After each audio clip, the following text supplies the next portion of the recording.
Welcome to Brink, and today I have a very special guest here with me, and we'll be having a very insightful conversation, and I know that you are really excited to learn more about what will be going on today.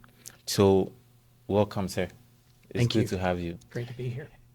If you don't mind, can you just give a quick introduction of yourself to anyone watching? Sure. Yeah. My name's Ben Sammons. I'm University Chaplain at Wingate University and Assistant Professor of English.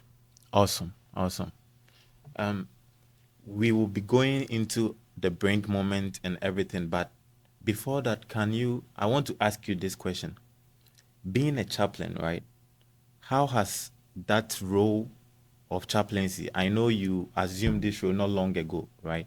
So how has this role affected or impacted your life and also the people around you?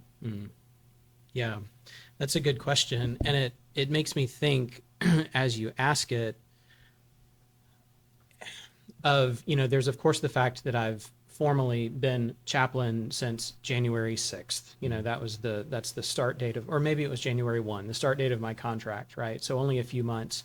But I'm reminded too that while in some ways it's a massive change for me, it's also a continuation of something that I was without a title Yeah. prior to that, right? Like if I think about my childhood and like early memories about the way that I related to family members and to peers, right? Like some of the basic work that I do now as a chaplain is work that I was doing then, Then, yeah, as a little boy.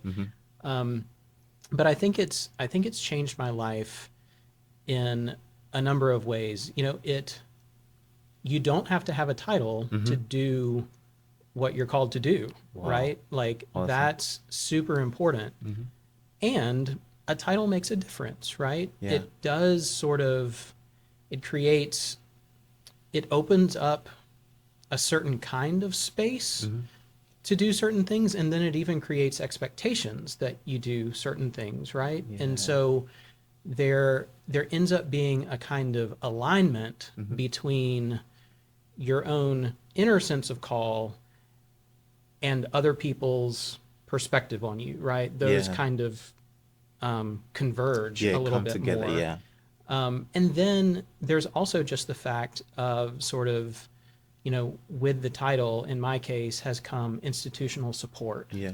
To say, hey, yeah, actually, we think it would be great if you did sort of a little bit less of this kind of work over here, and we want you to move into all of this kind of work that you weren't doing for us in a formal way Yeah. before. Like, yes, please do transfer your energy over there. And so that has meant that just the proportions Yeah. of the different tasks that have been part Workload, of my yeah, job yeah. description are now more aligned with my own sense of where I'd like to put my energy. Wow. Yeah. I picked one line that's very profound where you talked about how a title doesn't actually, having a title doesn't, or not having a title doesn't show that you are not fulfilling a particular call or vocation. Yeah. If the title comes, praise be to God, that's awesome. But if it's not there, you can still be fulfilling that thing. And the next question is looking at the tripartite value of Wingate University, faith, knowledge, service. What is one thing or something that you can share about how young individuals can pursue faith, acquire accurate or good knowledge, and also offer service to the community or the world at large? Yeah. Yeah. Well, I think the first important thing to say here is that those three, shall we call them values or principles or priorities, I think they're integral. Yeah. They're, to my mind, inseparable. Yeah. And I think they actually, in some ways, I think that they're a sort of climbing scale in this sense that any knowledge that we gain is always the result of some faith commitment that we're making. It may not be a religious commitment, it may not be theistic, but some act of trust that we are making, a kind of trust that the world as we experience it is that our brains are actually equipped to process that accurately, right? Yeah. You know, we trust that when we walk across the room, we're not going to lift off the ground because gravity, Yeah. right? Yeah. We trust people in our lives who love us are going to show up in somewhat predictable ways, right? We trust all kinds of things, and the knowledge that we acquire is only on the basis of these foundational acts of trust. And so faith, knowledge, Knowledge. and then also faith, well, my faith gives rise to service. You know, I believe that God has been extraordinarily sort of unspeakably generous to me. And in turn, that motivates a kind of, or I've received love, and so I give love You back, pour right? it To the back. Yeah. Creator and to my neighbors, right? And so in some ways, I see that as a kind of, like I said, a sort of climbing scale, Yeah. or where at least knowledge and service are both built on faith. But at the same time, I think that there's a kind of feedback loop in a way. For example, I think that sometimes in the practice of service, in the practice of, you know, kindness to my neighbor, Yeah. that can also be a place of divine or holy encounter that then generates or stimulates more faith in Yeah. me, right? Yeah. That it can kind of go this other direction as Yeah. well. Or absolutely in the act of service, I can learn something new that I didn't know before, right? I can Wow. come to know a Yeah. person, come to know a community, come to know the rest of the created order Yeah. by caring for it. So I do think that these things are really linked. Were you Yeah. asking for kind of a concrete expression of how students can do this? Yeah, I was looking at that, but also bringing this kind of together makes me look at it at a very broader perspective that all these things are kind of like intersecting. And so doing one, sometimes you might not know, but you'll be doing the other two at the same time. Yeah. Pursuing knowledge, you might be serving and also building up your faith Yeah. as you proceed with it. So that's very awesome. And can you give any kind of like concrete example of how young individuals can actually pursue these things? Yeah. You know, for me, I would want to begin at least by keeping it very simple. And I think if there's a word that would help me tie these three together, and that can be a concrete practice on a daily basis, it's the practice of attention.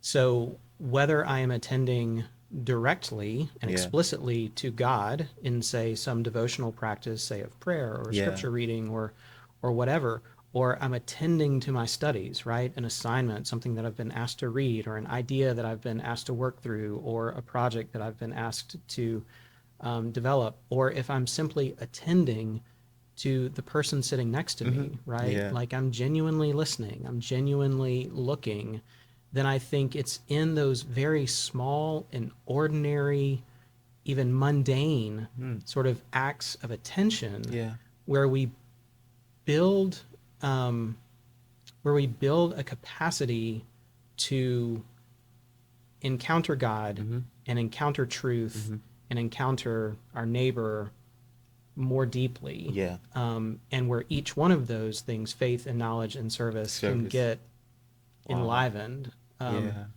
So I think it's actually quite simple. Like, of course, we could talk about this service project or you know, this discipline that I think it's especially important for people to study, or this particular devotional practice that I think is neglected. Like, we could Yeah. have that conversation, but I think in some ways it's simpler Yeah. than that. You know, I Yeah. think it's how present are you You are. to your own life and to who and what is around you in these really simple ways. Yeah.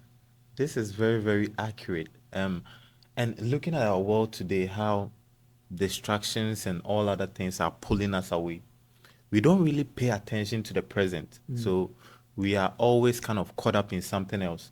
And so by the time we realize, we are actually in a situation where we've left the thing that we are actually supposed to pay attention to.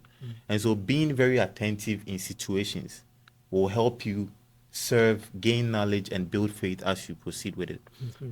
And so let's just come back to our discussion for the day. So thank you for those insights that you shared.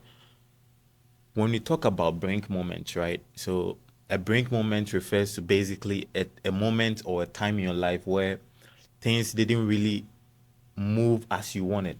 A moment of darkness, a moment of chaos. And the emotions that we feel in these situations, sometimes we can't even express it. So can you take us back a moment in your time where you were at a brink moment? Yeah. Yeah, I could probably name a few, right? Maybe the one that I'll focus on for our purposes is, um, I'll say sometime in 2019, but probably before that. I was teaching here, teaching English, and I was finding myself just really sort of exhausted at a deep level. I mean, I majored in English in college, Yeah. and then I went straight into grad school and got my master's and PhD in English. Here and there, I worked a side job for a little while, right? But what I'm saying is that from my freshman year in college, um, and I didn't take any time off between high school and college either. I had basically been this professional student and then sort of academic and professor my entire life. There had been no significant gaps in that one pursuit, be an English professor. And then I was an English professor for a number of years, and it just wasn't, you know, what what I had imagined it Yeah. to be, right? And I was deeply tired, and I didn't want to keep doing it. But then I wasn't trained in anything else, Else. Yeah. And so come beginning of 2020, actually before the pandemic hit the US, um, I decided to resign and leave the only profession I had ever You had known. ever known. Yeah. Yeah, in order to, one, just because I was just unwilling to keep doing it, but also because there was this desire in me to move into what I've broadly called pastoral work. I didn't necessarily, I didn't imagine myself like being a preacher or being in a pulpit or anything like that, but pastoral in the sense just of caring for people's souls, right? But I had no idea what that would look like, Yeah. in what context would I do that? So on the one hand, there was putting down one thing that was exhausting me and then opening up space in my life to begin to explore what that other something Something might be. might be. Yeah. So that's how I would start to describe Yeah. that moment anyway. I could Wow. say more about it. Yeah.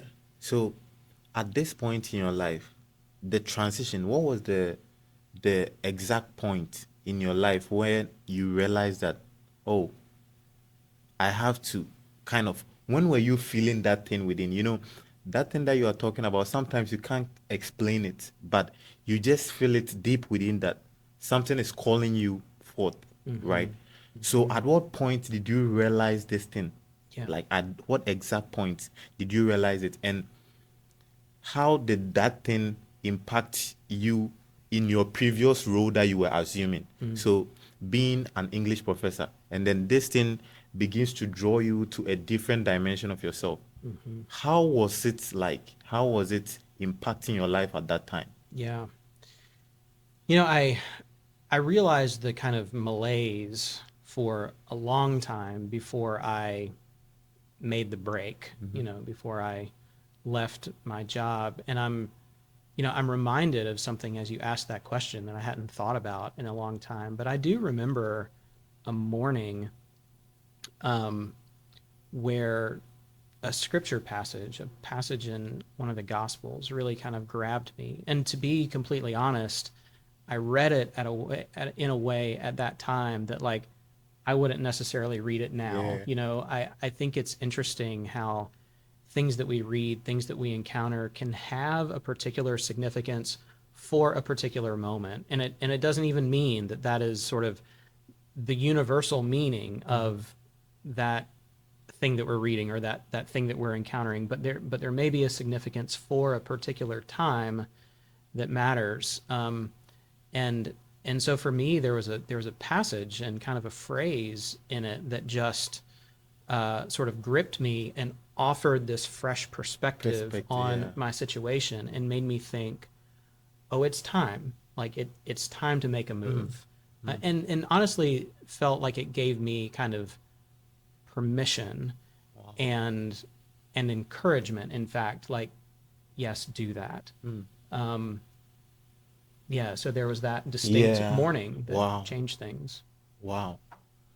Just one day and just one scripture can actually change your whole perspective about what is going on and give you kind of like a permission, a green light that this is the time, do what you need to do. And that has changed your life ever since to become who you are today. So, There was a song that went along with it too, just by the way. Like I'm yeah, remembering that kind how, of partnered yeah, with that. Like, and in fact, it might have even, it seems like it was even the case that I read the scripture at home that morning, got in the car and heard the song. My memory may be a little bit fuzzy, but I remember there also being a song that was part of it. wow, So just interesting how yeah, multiple multiple things in our lives can kind of speak and coalesce together and be this kind of chorus yeah. that points us to something. And uh, it makes so much meaning. I don't know how sometimes something might be happening, right? There might be a bunch of people at that particular spot. Something is happening, but it might mean 1,001 things to 1,001 people. Absolutely. And you don't know how you will resonate with that thing so perfectly that it will just give you that sense of comfort and peace within that, wow, this really means what it means. Meanwhile, to another person, it means a completely different thing, right? So this is really very powerful how God kind of orchestrate things to help us fulfill the things that he wants us to fulfill on this earth. Looking at this time, right, you had not kind of pictured the future, how the future was actually going to look like. But you had this faith, you had this courage within to pursue this, right? What was one thing that you did consistently that helped you to keep the momentum so that you actually reach that point that you are going? Yeah. In some ways, I wonder if I could add one comment Sure, real quick, sure. just on the last piece, just before I go fully into that. I would just want to add that while I did have this moment or two that I was just naming that sort of opened up like, kind of a new perspective and opened up a Yeah. path in front of me, I do just think it's also valuable to say that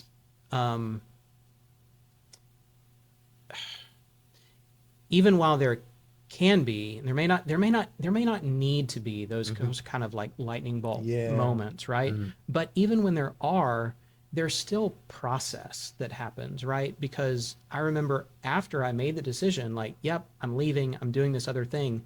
Well, then the pandemic, like the coronavirus, sort of seems to get closer and closer to America, and we on campus begin to think, "Ooh, we're about to feel this." Yeah. And I remember my chair, the chair of my department, coming to me a little bit like some days after I had made that decision, as COVID was sort of spreading, and she was like, "Ben, are you sure about this? Because our world is about to change. Like, Yeah. are you certain?" And so there was another moment where I still needed to say, Yeah. well, like, am I still sure about this? So I just want to sort of, I don't want to overly romanticize the kind of like single moments Moments. that turn the Yeah. tide. Yeah. They can be hugely important, and they certainly have been for me, but there is also a journey, right? There's still one step at a Yeah. time, At the one time. foot in front of another. And so I just wanted to comment on that too. But to yeah, like what's something that you You did did that kind of consistently. kept the Yeah. momentum? And I'd say two things about that. On the one hand, on the one on the one hand, at times it was not at all hard to sustain the momentum because I was stepping into a field, a kind of exploration that was just far more interesting to me at that time than what I had been doing. And so the pursuit itself was kind of it was in itself very enlivening for me, and so it drew me along. But I think I maybe mentioned to you in a previous conversation that when I did make my way back to Wingate after a couple of years in a very sort of unexpected fashion, I didn't think I was coming back to Wingate at all. And I was actually drawn back in, I believe called back in to my old role at first, not into the chaplaincy, which didn't exist at the time, but into the same role that I had left. And that was a real head scratcher, right? Like I had a strong sense that this is what the Lord was calling me to for this particular time, but it's not at all what I had envisioned for myself. And I wasn't sure it was going to go great, or at least that I was going to like it very much, but I knew that it's what I needed to do. And so I think in that space, there was a sense of, okay, how do I, even in this role that's not what I envisioned for myself, how do I apply the things that I've learned and the ways that I've been formed in my time away? And this is where that principle of you don't have to have a title to do what you're called to do really came in, right? Yeah. Because there was the sense that there's a particular work that you're called to do, and it may not be named in your job description right now, but do it anyway. Do it anyways. And how can you be a professor and incorporate some of that pastoral care in ways that maybe you didn't know how to do previously? And then also there were these little opportunities that arose here and there, these kind of invitations to engage in work that was very much in this direction that hadn't been available to me before. So like that's what's coming to mind right now is just, in some ways this goes back to the practice of attention that I was talking about, right? It would be easy to step back into a role that's not perfectly aligned with where you think you're supposed to be and just kind of put yourself on autopilot, right? Like I'm gonna do the work until the kind of better role comes along, but it's gonna have like half of my attention kind of thing. But if you can show up in that place as attentively as you possibly can, and then find, oh, well, look at that invitation. Like I wasn't expecting that. And that's okay. Well, that does feel really aligned. Or even this other part that is not the thing that I'd most like to be doing today. Can I still be fully present to it, right? And thinking about my relationships with students at the time, they were primarily in the classroom, not outside the classroom. I am more interested in the conversations outside of the classroom that the classroom generates, right? Something gets stirred up and sparked in a classroom conversation that then opens up onto the rest of life, right? And then we're in my office chatting about, vocation or God or, love or whatever it is, right? But often you can't get to that space unless you're fully present to the subject matter of the course that you're teaching, right? And so, I do think again that kind of just that practice of showing up wholeheartedly is a part of what can keep you open and primed for whatever that higher purpose is that's calling your name, right? Like if you're showing up cynical and you're showing up, grumpy and resentful, you're going to miss a lot. You're going to miss a lot. And that actually, it as you are talking, it's reminding me about the life of Abraham, right? How God told him to move from his father's land, from his kindred and everything to Canaan. And even though he didn't kind of have like a direct map to lead him to the exact position or exact place that he needed to be, he just came open-hearted and just decided to take the journey. So as you are talking, being present every day, even if you are at like a chaotic moment, and usually at this kind of like turbulent times, there is supposed to be like a shift for you, moving from one phase of your life to another. So having that kind of skill or that behavior of being attentive and being in the present will help you discern a lot of things that will help you achieve or move further. And so talking about this, it kind of shows that sometimes we don't know what the next step looks like, but we need to take it anyways. And then taking that bold step will help open other doors, right?